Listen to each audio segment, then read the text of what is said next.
James, thanks for sitting down and chatting last minute. But can you introduce yourself to everyone so they know who you are? My name is James Jen. I'm a portrait photographer and I try to help people find agency within themselves. You're a portrait photographer. Looking through your Instagram, it seems you specialize in dance. How did that come about, and how long have you been focusing in the dance space? When I first started photographing, I was with my wife, well then girlfriend, right? Who I met in high school, and she danced. So that's how I got into dance photography. Um, but yeah, I feel like now the boundaries are a little more blurred. I don't consider myself as like a dance photographer, but just more of a portrait photographer who mainly works with artists. You're originally from Atlanta, correct? From Atlanta, yeah. What's your journey to New York, and when did you start your photography journey? I moved to the city after we got married. So we dated for, I think, 7 or 8 years. And she always wanted to move to the city after we got married, but I didn't really know what I wanted to do. So I was definitely delaying it a little bit and feeling scared of, I don't think I knew, but definitely like feeling scared of like, I don't know what I'm going to do. I don't know what it's going to be like in the city. And, but then it came to a point where she was like, we got to go. So I was like, okay. So we moved to the city. That's a big move. When you first got to the city, were you already taking photos, or were you still just trying to figure things out? I think we moved here like knowing that I was gonna do photography. But I was definitely still figuring things out in terms of photography. Um, I think there was a lot of time just trying to figure out like what is it that I want to do in this industry. And yeah, it took some time, but I feel like that journey helped me settle into what I do now. What was the moment when you said, I'm doing it, this is it, this is the direction I want to take? Is there like a shoot that stood out? Was it a year where things kind of shaped out well? What was that experience, and what did you feel? Yeah, there was a moment where I was working with one of my wife's friends. And it was actually before we lived in the city. We were just visiting. Her friend is a really great dancer, and we were just doing a shoot for fun. Just like right before there was gonna be like a big storm, and everyone was like moving out of the park. It was getting dark, and we grabbed this shot on one of the rocks at Central Park, and it was like I thought that was like the coolest photo that I had ever taken. He was doing About Ma, and I think that's when I felt like, whoa, like I created something really, really cool, and I feel like like I can do it. How many years ago was that? Just curious. Woo! Oh my God, that was like maybe 2015, 2014. I got to see you work today in a workshop with artists and just follow you on social media. You have a style where you really cater to the individual. Really, it's a process. You get to know the individual. And from the outside looking in, it's not your traditional photography experience that I've seen. Totally. Yeah. When did you hone that, and what led you in that direction? Yeah. It is definitely not a traditional photography experience. Yeah, I was working with a dancer who, a very strong ballet dancer. And actually, even before that, I went to a theater camp. I worked at a summer camp as a photographer, and it's called TPAP, the Performing Arts Project, and just experiencing. I think that was the first time that I experienced the power of vulnerability. Like what, how powerful honing into your truth can be. Coming back from that, I think something that I really tried to do is like, how can I take some of these like elements from that summer and apply it to my photography? Because it was a lot of like exercises, people would be like, oh, we're gonna like draw on a blank canvas with our body, that kind of thing. And just through that, I was like, oh, like what if I do that in my process? When I have dancers, I'm giving them these exercises that are meant to help them feel more creative. So I started doing that. And then there was a session where I noticed that someone was kind of holding themselves back a little bit. So I asked them, like, what is happening? What are you experiencing in this moment? And she shared that as a dancer, she feels like she's not photogenic because her movement quality is what's interesting and not necessarily like the poses that she gets into. So I was just like, hey, what if you just do what you want to do rather than feeling like you have to fit into something, you know, that you feel like you're not good at? And when she started moving, it was such a interesting where we both experienced a moment that was so like open and beautiful, um, that it really stayed with me, and I became really curious about how do we make that happen. Like I think that was the first time that I really felt that wow, there is something about this moment that feels really special, that is not about technique. So, like, what is it? And how can I continue to create those moments?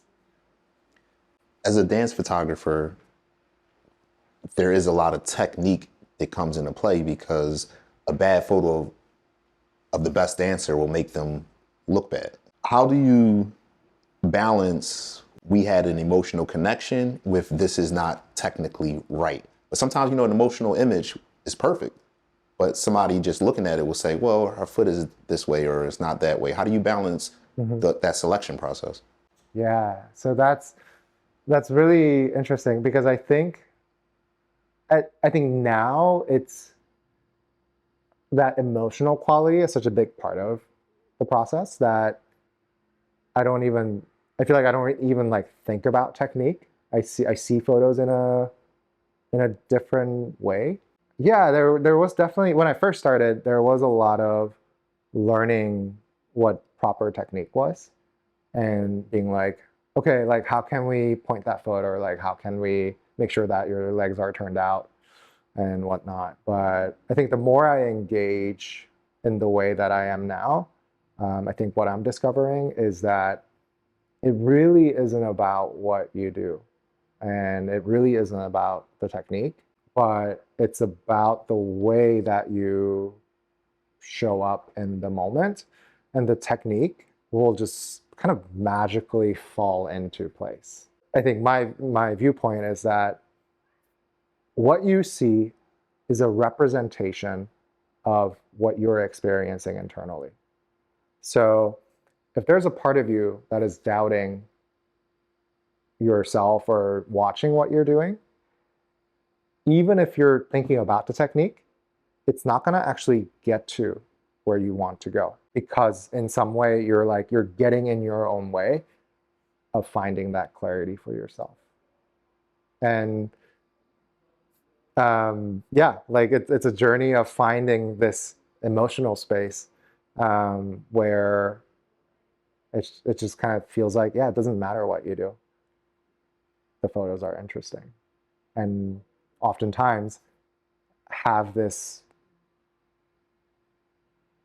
not perfect technique, but like we don't even care about it, but it's good. That's an amazing answer because even with myself, I know if there's a model test that I'm doing and I'm focused on the light, I miss the connection with the person. And even if I nail the light, the time I spent trying to get it, I can never get back building that relationship. Mm-hmm. In your work, in your process, are there time restraints? Because as working photographers, mixing art and commerce, we say, okay, we're doing this shoot for X amount of hours, or you have this limited amount of time. How do you still get to that point where you're connecting with somebody within those time constraints? That's a great question. So my sessions used to be so long because I used to think like, oh yeah, like it takes so much time to get there and like we need all day. I think what I'm learning now is that actually we can get there in like 10 minutes. And it's not in my control, I will say, right? Like the only thing I can do is create a space where people can feel safe to be themselves. And that's the best thing I can do. But I will say that it does take some time to like understand the mechanics of what we're doing. And more time we have, it's great. And I think that just means we get to discover more things. But even if we have, 45 minutes, 15 minutes, there is still a chance for us to discover something new within that constraint. Like that's kind of what the workshop is. You probably get 10 to 20 minutes per person. But I feel like each person takes something away with it. So, In your eyes, what are some qualities that make a good dancer? ooh, could be a tricky question. I think what makes a good dancer is a person who moves from a place of curiosity and therefore not fear. Actually, no, I will say rather than good, I will say interesting to me. Someone that I want to continue to watch, something that grasps my attention. It's someone who, yeah, takes up space, is calm in the face of unknown, and yeah, just curious about what could be. I can watch that all day. Like I love moments and sessions where people have found this place where they're like, I'm just exploring and discovering, and I could watch that all day. Just people being in that space because there's so much freedom and there's so much joy in doing that. What gets you excited about photography? Now that you've been doing this for so long, you moved to New York and discovered it in a new way. What gets you excited every day now? What I get excited about is seeing the joy, experiencing the joy and freedom that the people that I work with get to experience when they're experiencing it here, but also getting to see it. I love seeing people being happy with themselves because again, when we are able to like find that groundedness and ease within ourselves, whatever we do looks interesting, looks good, for lack of better words. So in those moments, it's really hard to feel like you have to fix something within yourself. So I love seeing that sense of like, wow, that's me. I look like that, and just feeling that genuine happiness and like getting to share that with people. I love that, and that gets me every time. What challenges do you face in your photography journey and your career right now? Which challenge? What challenges do you face? Yeah. I think interesting thing is they don't feel like challenges in the like, oh, this is something hard that I have to go through way. I think something that I am curious about, like problems that I want to solve, is like how do I make it more approachable for people? How do I help people come in with the not even right expectations, but just understanding like when you step into this place, we're going to be working in a different way. And I think when people have that expectation, like the work is much easier, like for me, but also for the person. Yeah, I think it's figuring out how to set people up so that they're successful, in our experience. I don't know, like it's all fun to figure that out. What's next for you? I think it's figuring out how to continue to do it. I don't know, like I try not to think about too much about what's next. I've been really focusing on like noticing my day-to-day resistances and trying to move through with like when I notice something that I'm avoiding, just being like, okay, like how do I move through it with ease? Yeah, I don't know what's next for me. I'm just taking it day by day. In your eyes, what makes a good photographer? In terms of portrait photography, I think it's learning to, it's someone who really gives gives their subject agency, respect, and dignity. I think, yeah, like it can be a very vulnerable and scary process. And if you are the person who is providing some sense of like safety and groundedness for the other person, that's great.